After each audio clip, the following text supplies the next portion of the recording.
Vítajte Ladrovej, dnes začíname prerábkou MX-5 a budeme sa venovať konkrétne podvozku. Befi, kde sa nachádzame? Dnes sa nachádzame vo Vrábloch, u nášho nového partnera Autopia.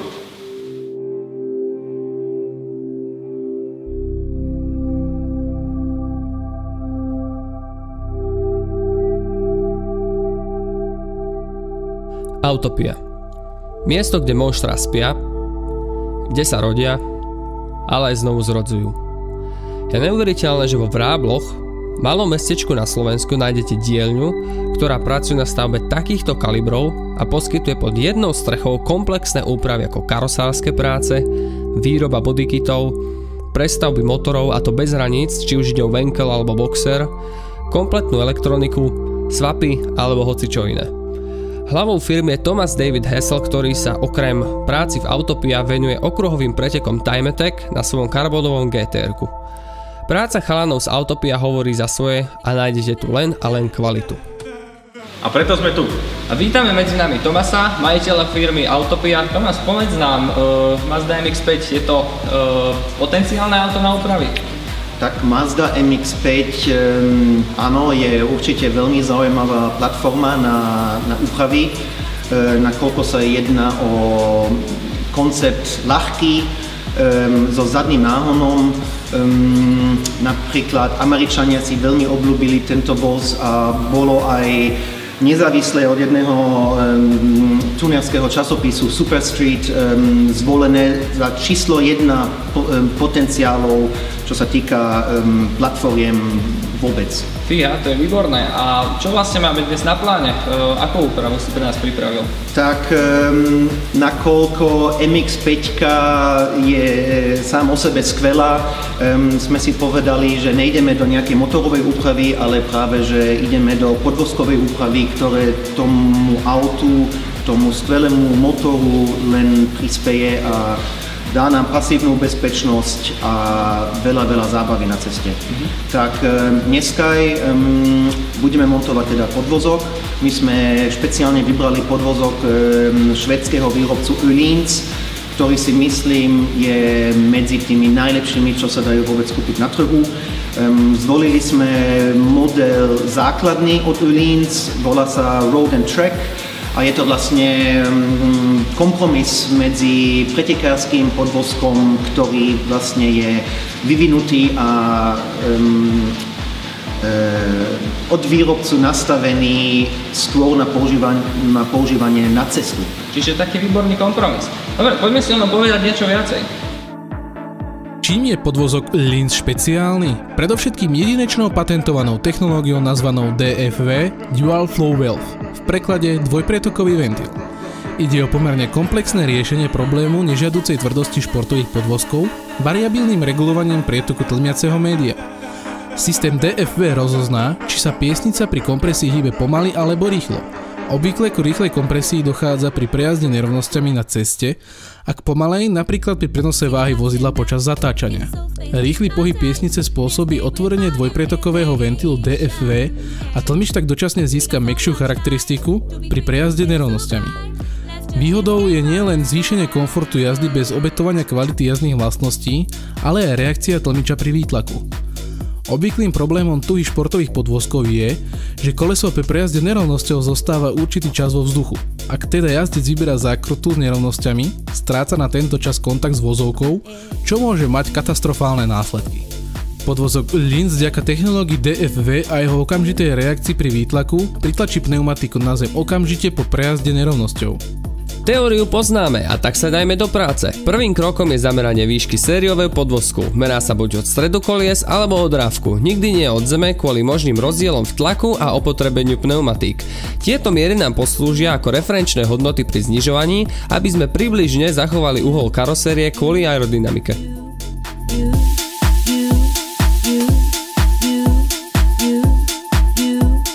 Takže sme tu s Braňom, mechanikom z Autopii.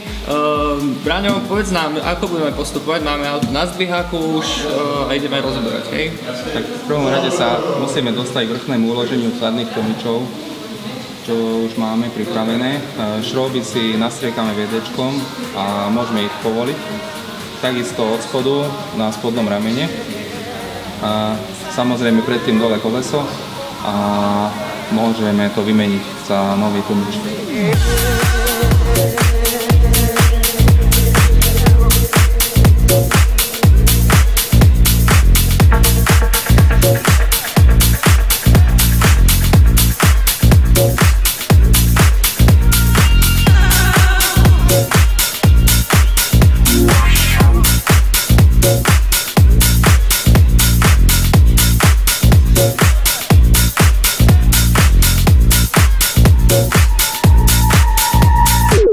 Takže narazili sme na problém, ktorým je tyč stabilizátora.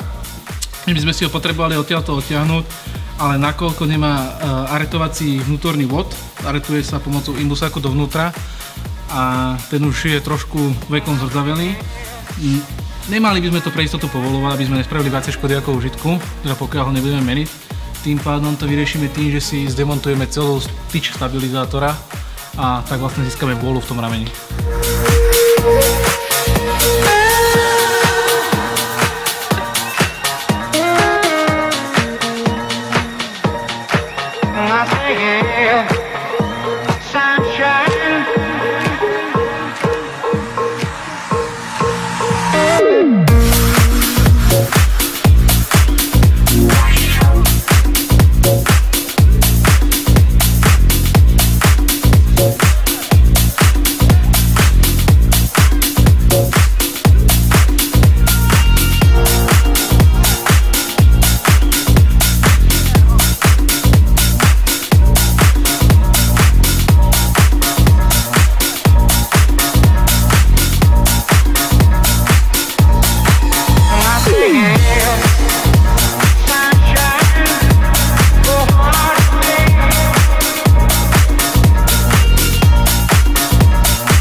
Sunshine, for hard to day can be so long. I say, sunshine, for hard to day can be so long. I say,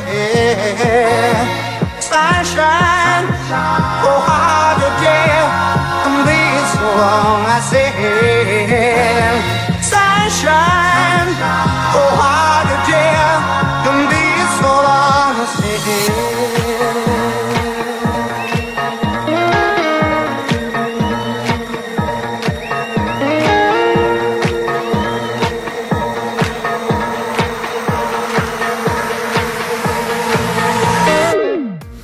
Nastal čas, keď si kompenzujeme výšky tlmičových sád, ktoré sme demontovali, ku tlmičovej sáde, ktoré ideme montovať. Nakoľko samotný tlmič má inú výšku ako štandardný tlmič, plus ešte aj inú sílu pružiny, musíme tieto výšky kompenzovať, aby sme sa v konečnom dôsledku dostali na tú správnu svetelnú výšku, ako si zákazník žiada. Tuto na tejto tabuľke sú vidno údaje, dáta, ktoré sme si vymerali.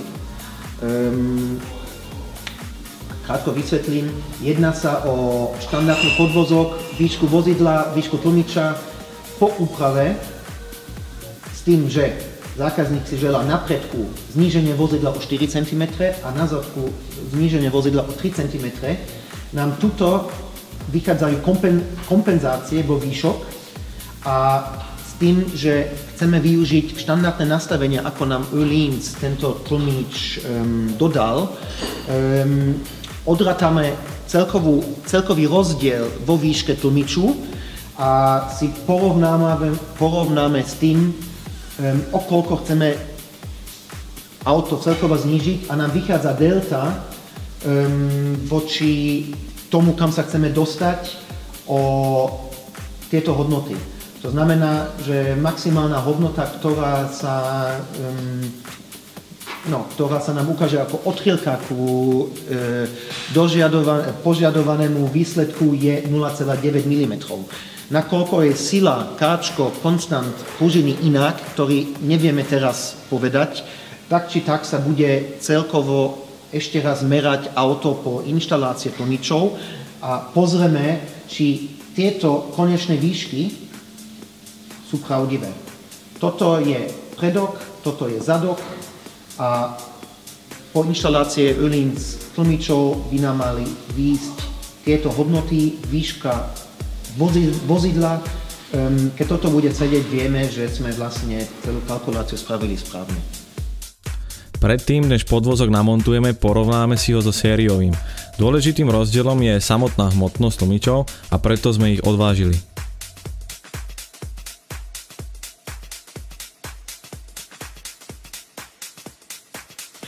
Boli sme si prevážiť tlmiče, sériové a Öhlins, aby sme zistili, aký je rozdiel vo váhe medzi nimi, keďže ide o unsprung mass, čo znamená váha mimo pružín, alebo vlastne váha, ktorá nesedí na pružinách, ktorá výrazne vplýva na to, ako sa auto ovláda. Zistili sme veľmi podstatný rozdiel a to, že na predných tlmičoch máme rozdiel 28,13% na váhe a úbytok na váhe na zadných tlmičoch je 34,6%, čo sú naozaj úžasné hodnoty. Ešte existuje jeden rozdiel medzi štandardným podvozkom, ktorý je vlastne výrobcom Bilstein. To znamená, to vozidlo, ktoré tu máme, nie je úplne štandardné vozidlo. Jedná sa o limitovanú verziu, kde bol Mazdou montovaný, už upravený na športovú jazdu prispôsobený tlmič. Tentokrát, ako vidíte, výrobca Bilstein. Chcem podotknúť, že Öhlins okrem DFV technológie má ďalšiu pomerne veľkú výhodu a síce poskytuje nám v priestore kolesa viac miesta na montáž širokých pneumatik a diskov. Chcem vám ukázať priemer klasickej pružiny na klasickom podvozku.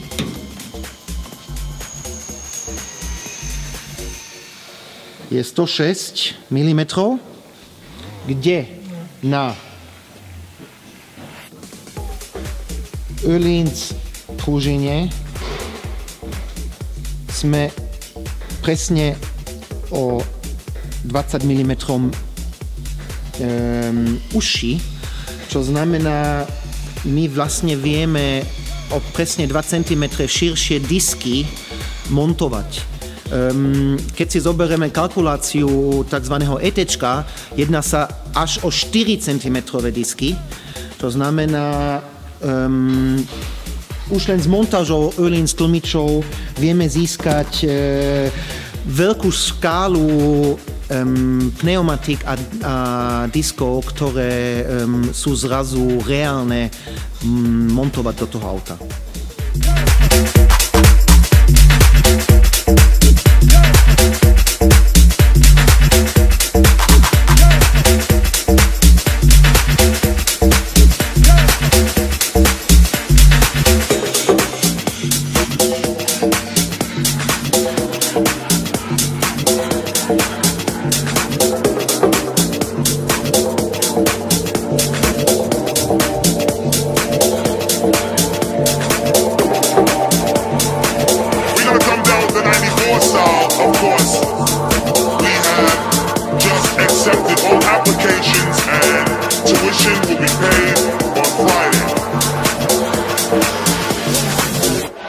Teraz došiel bod, keď si nastavíme namontovaný tlmič späť na tzv. Factory setting, default, nakoľko sa dodáva tento tlmiaci systém nezmontovaný. My sme včera si pripravili kompletnú sústavu, pri ktorej sme museli demontovať tzv. Adjuster, to je tuto hore táto pekne na zlato eloxovaná nastaviteľná hlavica, áno, by som povedal.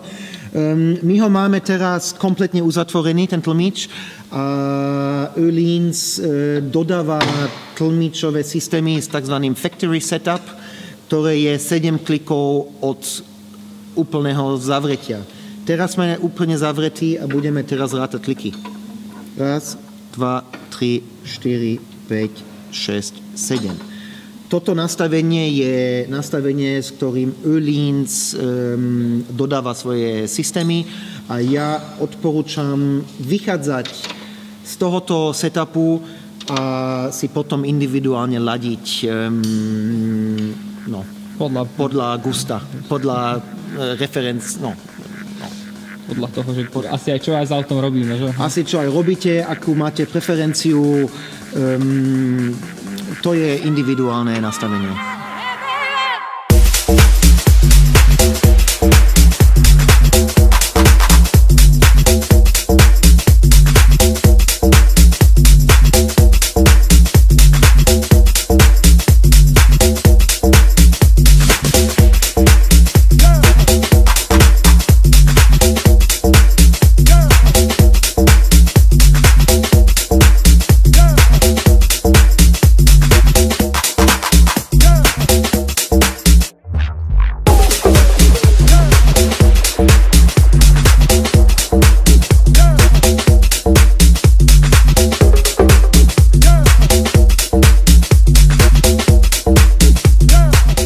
Tak, a nastáva okamih pravdy. Keď auto položíte na zem, nesadne si úplne.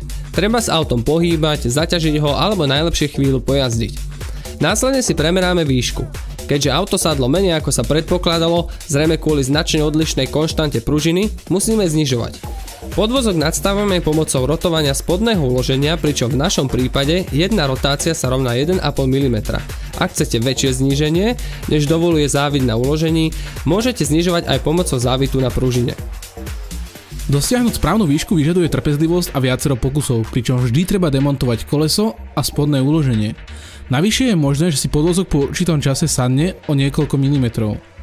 Podvozok máme na správnej výške a môžeme ísť testovať. Podvozok sme testovali a porovnávali kľúčkovaním v rýchlosti približne 50 km za hodinu. Vľavo vidíte sériový podvozok Bilstein a vpravo Öhlins Road and Track.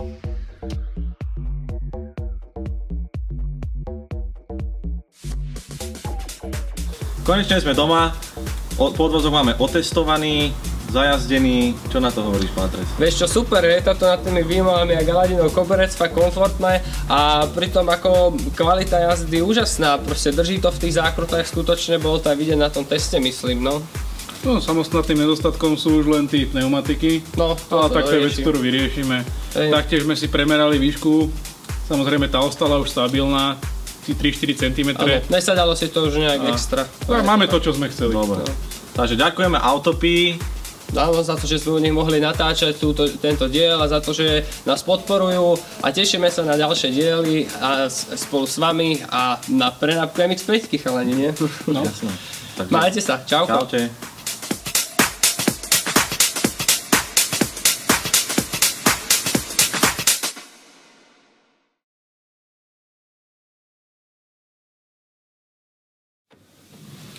Paťo, nakoľko toto je úplná blbosť? Preč s tým.